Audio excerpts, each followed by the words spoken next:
O meu nome é Santiago e desta vez desejo partilhar convosco, com todo o respeito e com a permissão do meu pai, esta história que aconteceu precisamente a ele e a sua irmã quando eram jovens. Repito, faço-o com todo o respeito, pois é um assunto delicado que ainda o magoa profundamente. Mas a história é tão impactante que merece ser partilhada. Desde os seus 20 anos, o meu pai comprou uma moto e aprendeu a conduzi-la. Sempre foi o seu sonho ter uma, já que o seu tio tinha uma e o ensinou a conduzi-la desde os seus 17 anos. Ele poupou para a sua própria moto, que se tornou o seu meio de transporte. No entanto, após o que aconteceu, ele nunca mais subiu numa moto e nem sequer quer vê-las. Para contextualizar esta história e como tudo começou, devo começar por falar sobre a minha tia, a irmã do meu pai. Ele conta que ela sempre foi uma pessoa muito sensível, a mais nova de 4 irmãos, a única mulher. Desde tenra idade, ela tinha um amigo imaginário com quem falava constantemente, às vezes assustando os outros, pois parecia que estava realmente a conversar com alguém quando não havia ninguém presente.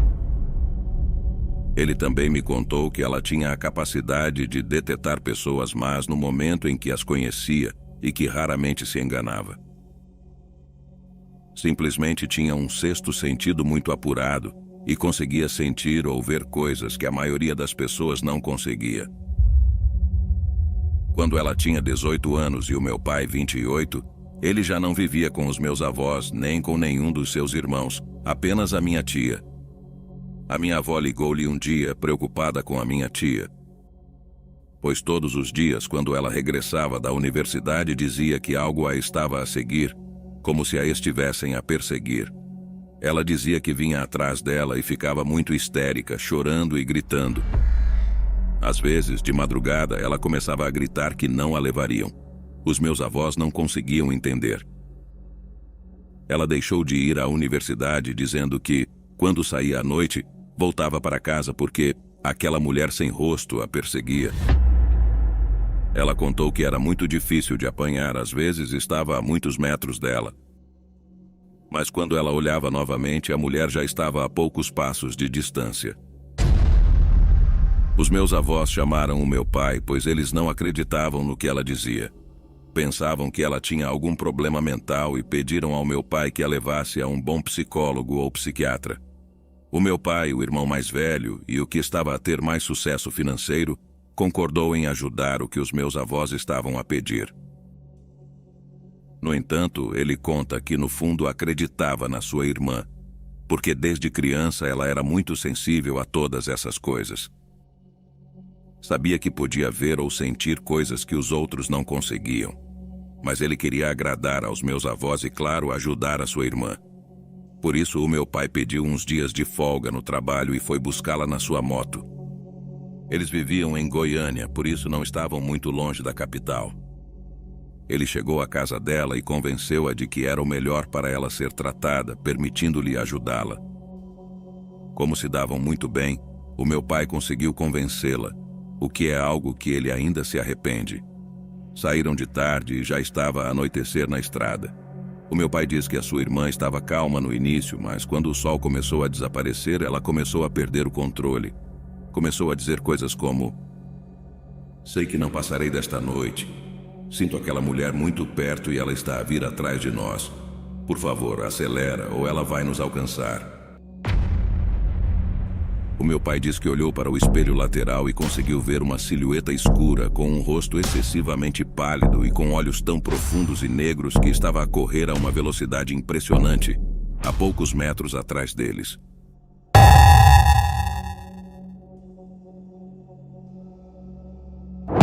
O meu pai quase perdeu o controle e a sua irmã não parava de chorar.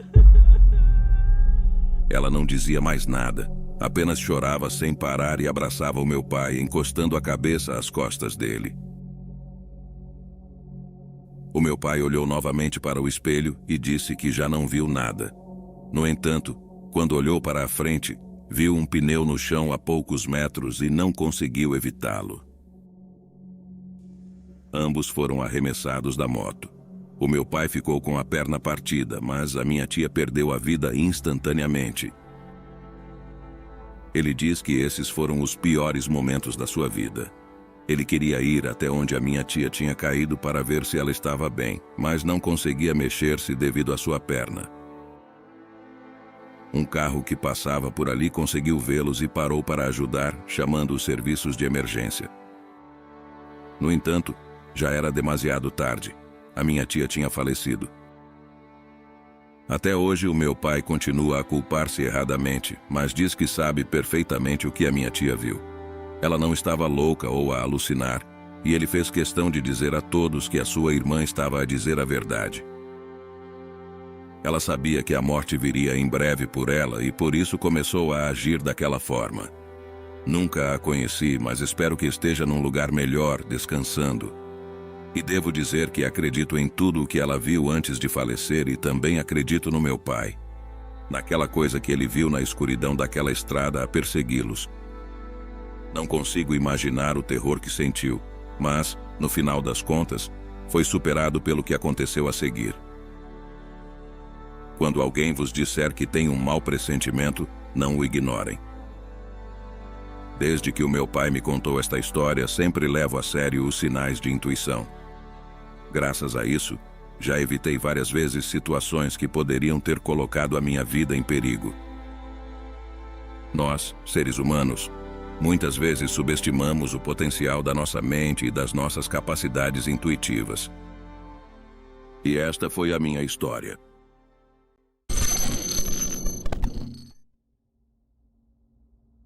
Como vai, Silvio? Eu me chamo Patrício, mas os meus amigos me chamam de Pat. Meu amigo Hugo e eu queremos contar uma história que consideramos totalmente paranormal. Muitos dos nossos amigos não acreditam, mas é real, e gostaríamos que não fosse. Isso aconteceu há 1 ano. Meu amigo Hugo é um motociclista habilidoso e tem viajado por muitos lugares do país na sua moto. Ele prefere motos 1000 vezes mais do que carros. Um dia, ele me ligou convidando-me para um show de uma das nossas bandas de rock favoritas, que estava marcado para uma cidade a 3 horas da nossa.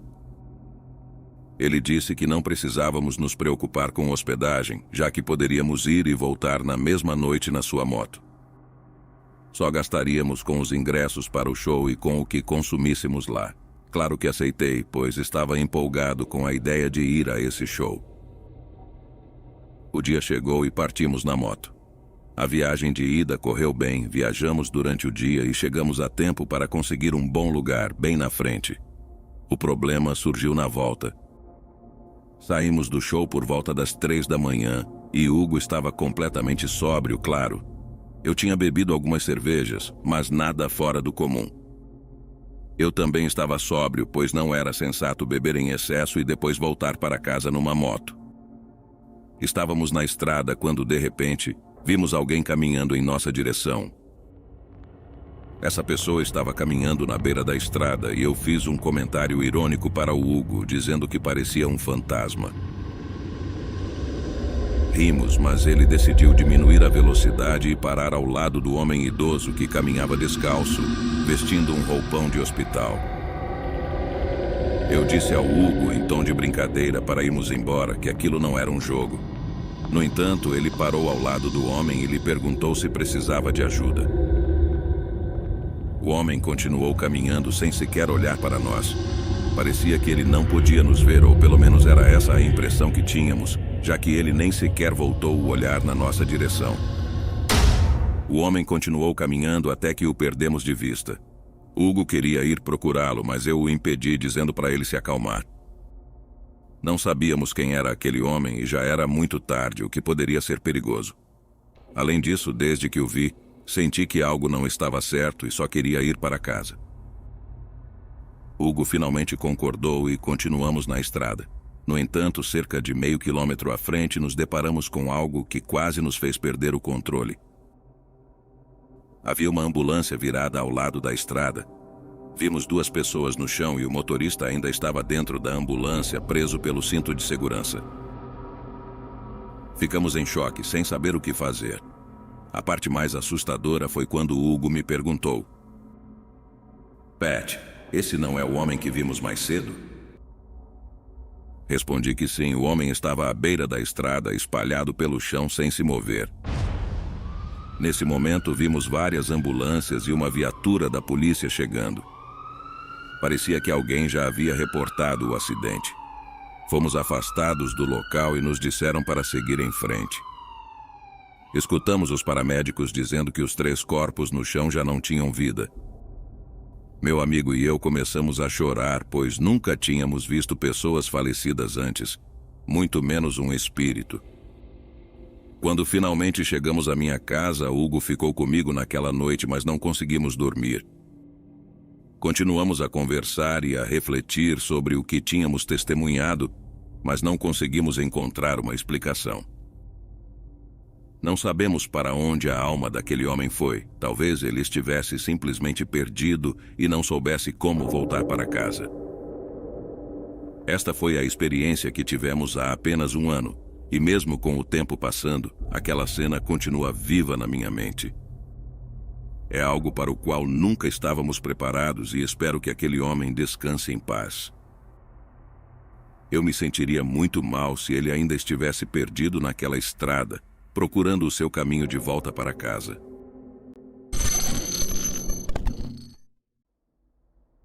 Espero que estejam tendo um bom dia ou noite.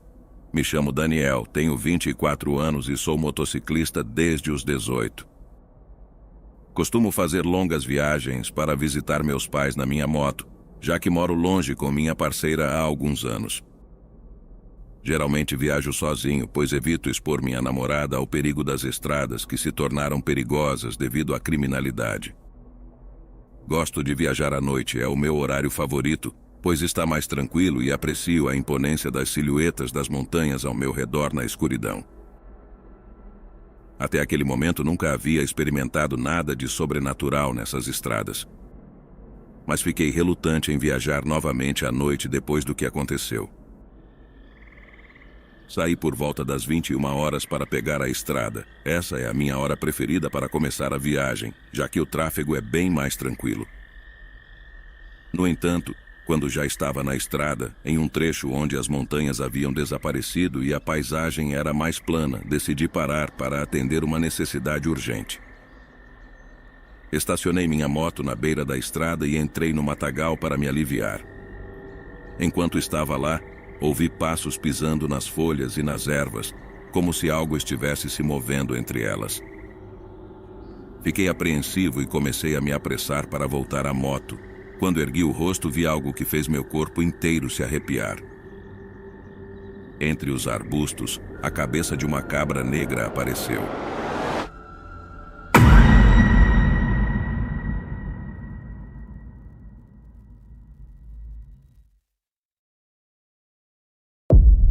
No entanto, seus olhos eram vermelhos e ela parecia estar sorrindo. Fiquei paralisado, sem saber como reagir. Não tinha ideia do que fazer e fiquei ali, olhando para aquela criatura. A cabra começou a erguer-se nas patas traseiras, algo que era completamente anormal e me aterrorizou. Fiquei parado por um momento sem saber o que fazer, mas o medo se apoderou de mim. Comecei a recuar lentamente, sempre mantendo meus olhos fixos na criatura. Enquanto recuava, a cabra continuou avançando em direção a mim. Sua presença era tão imponente que eu me senti completamente encurralado e sem nenhuma chance de escapar. A criatura estava fazendo uma série de ruídos e gemidos assustadores, e eu comecei a gritar por ajuda instintivamente, embora soubesse que não havia ninguém por perto para ouvir.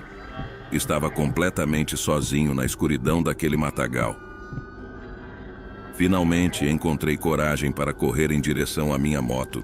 A criatura continuou a seguir-me, gemendo alto e mantendo seus olhos vermelhos fixos em mim. Subi na moto e comecei a acelerar, enquanto a criatura continuava a me seguir pelo mato. Seus olhos e aquele sorriso maligno eram a coisa mais perturbadora que já vi. Felizmente consegui escapar daquela situação aterrorizante. Ao olhar para trás enquanto pilotava, percebi que a criatura havia desaparecido. Não sei por que parou de me seguir ou o que era aquela coisa, mas agradeci a Deus por ter escapado. Quando cheguei em casa, abracei meus pais. e apesar do medo de que não acreditassem em mim, contei o que havia acontecido. Meu pai me parou e disse que acreditava em mim. Ele teorizou que aquela criatura era possivelmente um demônio que havia assumido a forma da cabra, já que naquela região, as gangues criminosas costumam realizar rituais obscuros para obter proteção. Ainda estou impactado com a ideia de que um demônio poderia ter cruzado meu caminho naquela noite. A imagem da cabra, ou o que quer que fosse aquilo, continua me assombrando em pesadelos. Gostou do nosso conto de hoje? Então comente, compartilhe, curta, inscreva-se e ative as notificações. Quer colaborar conosco? Envie sua história e a produziremos no canal. O próximo conto pode ser o seu.